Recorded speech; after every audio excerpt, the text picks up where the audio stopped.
గత మా నెల రోజులుగా మన రామ్నగర్ ఆలయంలో ఇక్కడ అభయ వరసిద్ధి సీతారామచంద్ర స్వామి క్షేత్రం నందు ఆండాలమ్మవారి యొక్క తీర్పాయి వ్రతం చాలా అద్వితీయంగా బ్రహ్మాండంగా కొనసాగుతూ ఉంది. ఈరోజు విశేషంగా కూడారాయి అనేటువంటి పాశరంతో అమ్మవారి అయితే గతంలో స్వామివారికి ఏదైతే అక్కారడిషాలు అనేటువంటి ప్రసాదాన్ని నైవేద్యంగా సమర్పించుకుంటామని చెప్పి అనుకున్నారో అది ఈరోజు సమర్పించుకోవడం వీలు కాని పక్షంలో మరి భగవత్ రామానుల వారు ఆ యొక్క ప్రసాదాన్ని అమ్మవారికి అమ్మవారి యొక్క కోరిక నిర్వహించడం కోసం మరి స్వామివారు 108 గంగాలతో భగవద్ రామానుల వారు స్వామివారికి సమర్పించుకోవడం జరిగింది.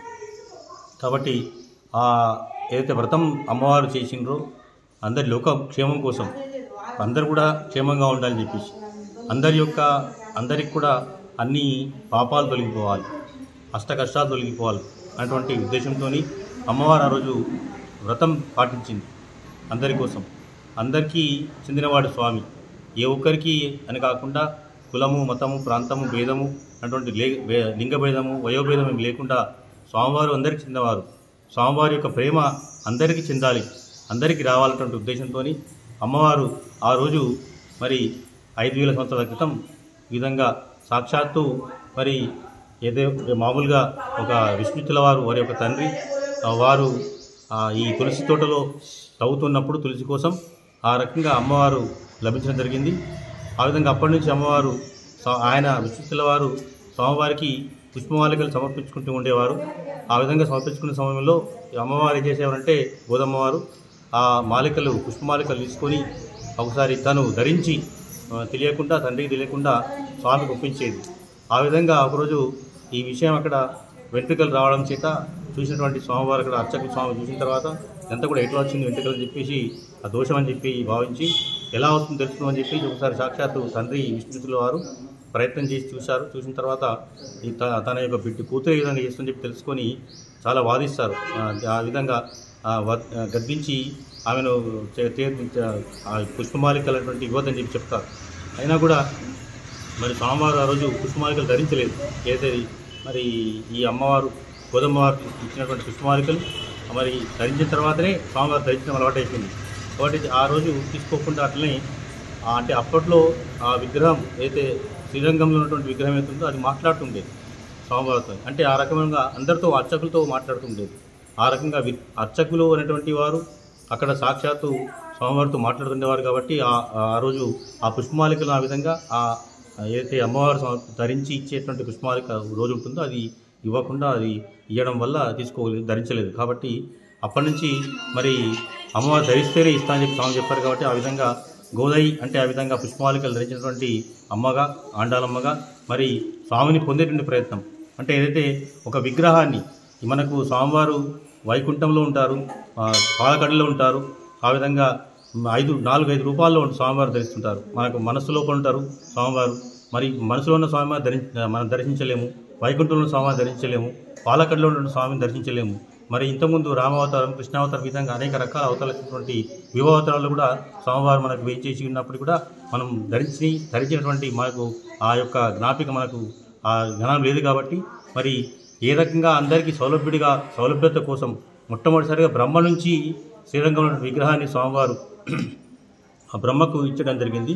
మరి నేను విడవకుండా ఉండలేను, ఏ రకంగా నేను పూజించాలని చెప్పి అనుకున్నప్పుడు స్వామివారు ఆ విగ్రహాన్ని విగ్రహ రూపంలో మారి శ్రీరంగంలో ఉన్నటువంటి విగ్రహాన్ని మరి ఆ విధంగా బ్రహ్మకి ఇవ్వడం జరిగింది. అప్పటి నుంచి బ్రహ్మ నుంచి ఇక్ష్వాకు వంశంలో వారందరికీ కూడా చివరికి రాముడి దగ్గరికి చేరింది ఆ విగ్రహం. అక్కడి నుంచి రామచంద్ర స్వామి నుంచి ఆ తర్వాత మళ్ళీ విభీషణకు వచ్చింది. విభీషణుడు ఆ విధంగా శ్రీరంగంలో ఆ విధంగా అక్కడ ప్రతిష్టాపన చేయడం జరిగింది. అక్కడి నుంచి అంటే ప్రపంచంలోనే ఈ లోకంలోనే మొట్టమొదటి అర్చామూర్తి విగ్రహం ఎక్కడుందా అంటే అది శ్రీరంగంలో ఉంది. ఆ శ్రీరంగంలో ఉన్నటువంటి విగ్రహం అప్పటి నుంచి స్వామివారి అర్చారూపంలో అందరికీ సౌలభ్యంగా ఉండి ఆ విధంగా మరి అందరికీ అనుగ్రహిస్తూ ఉన్నారు. అటువంటి స్వామిని పొందాలని చెప్పి కోరికతో ఆ స్వామిని ఎట్లయినా సరే ఏ రకంగా సరే పొందాలని చెప్పి కోరికతో ఆ విగ్రహాన్ని వివాహం అయినటువంటి అమ్మవారు అందరూ చూస్తుండగానే ఈ రకంగా 30 రోజులు వ్రతం చేసి ఆ రకమైనటువంటి వ్రతం వల్ల ఆ ఫలితం వల్ల స్వామి మరి అమ్మవారిని స్వీకరించారు గోదమ్మవారిని. ఆ విధంగా కళ్యాణం పూర్తయింది. ఆ కళ్యాణం ఆ ఇద్దరు అందరు చూస్తుండగానే సాక్షాత్తుగా అందరు చూస్తుండగానే విగ్రహంలో కలిసిపోయింది అమ్మవారు. ఆ విధంగా అక్కడ అదృశ్యమైపోయింది. విల్లిపుత్తులో జన్మించిన అమ్మవారు ఆ విధంగా శ్రీరంగంలో స్వామివారిని వివాహమాడి ఆ విధంగా మరి లోక కళ్యాణం కోసం అందరూ బాగుండాలని చెప్పేసి, అందరికీ మంచి జరగాలి, అందరి క్షేమంగా ఉండాలని చెప్పేసి, అందరి యొక్క స్వామి అనుగ్రహం అందరికి దక్కాలని చెప్పేసి ఆ విధంగా అమ్మవారు కళ్యాణం చేసుకున్నారు స్వామివారిని. ఈరోజు మన యొక్క ఈ ఆలయంలో కూడా మరి ఆదివారం రోజున మరి కళ్యాణ మహోత్సవం ఉంటుంది, గోదా రంగనాథుల కళ్యాణం ఉంటుంది. కాబట్టి ఈ కళ్యాణం అత్యంత వైభవపేతంగా అత్యంత రమణీయంగా కొనసాగుతుంది. కాబట్టి భక్తులందరూ కూడా ఇక్కడికి విచ్చేసి మరి తరించాలని చెప్పేసి కమిటీ వారు కోరుతూ ఉన్నారు. అంతేకాకుండా ఇక్కడ విశేషం ఏంటంటే అభయ సిద్ధ స్వామివారు ఇక్కడ వేయించేసి ఉన్నారు. మరి కోరిన తడవే ఏదైతే మనం అనుకుంటామో తక్షణమే కోరికలను కూడా నెరవేర్చినటువంటి అభయ హస్తాన్ని అభయం సర్వభూతేభ్య దదామ్యే తద్వ్రతం మమ అన్నాడు. అంటే ఏదైతే అందరూ నన్ను శరణుజొచ్చి ఎప్పుడైతే వేడుకుంటారో వేడుకుంటున్న వారికి తప్పకుండా వారి యొక్క అన్ని రకాల మరి ధర్మబద్ధమైనటువంటి అన్ని రకాల కోరికలన్నీ కూడా నెరవేరుస్తా అని చెప్పి స్వామివారు అభయ హస్తంతో మనకి ఇక్కడ దర్శనమిస్తూ ఉన్నారు, వేయించేసి ఉన్నారు, ప్రతిష్ఠించబడి ఉన్నారు. కాబట్టి అటువంటి స్వామివారి ఇక్కడ అటువంటి సిద్ధి ఉన్నది. ఇక్కడ అనుకున్నటువంటి ఖచ్చితంగా ఏదైతే అనుకొని ఇక్కడ 11 ప్రదక్షిణాలు వేసి స్వామివారికి దర్శనం చేసుకొని ఎవరైతే ఇక్కడ విచ్చేసి మరి స్వామివారి యొక్క మరి స్వామివారి వినియోగించుకుంటే కోరిక ఖచ్చితంగా నెరవేరుతుంది. చాలామంది ఇక్కడ నెరవేర్చబడుతున్నాయి. ఆ విధంగానే స్వామివారు వేయించేసి ఉన్నారు. ఆ విధంగానే ఇక్కడ స్వామివారు ఇక్కడ ప్రతిష్ఠించబడి ఉన్నారు. కాబట్టి మరి ఈ యొక్క కళ్యాణ మహోత్సవంలో ఈ రోజు ఇక్కడ జరిగినటువంటి అనేక కార్యక్రమాల్లో పాల్గొని భక్తులను కూడా తరించాలని చెప్పి కోరుతా ఉన్నారు. గత నెల రోజుల నుంచి మరి రామ్నగర్ రామాలయంలో గోదాదేవి పూజలు చాలా బ్రహ్మాండంగా జరుపుకున్నాము. చారీసార్ పంతులు ఆధ్వర్యంలో, మరి రామాలయ కమిటీ ఆధ్వర్యంలో.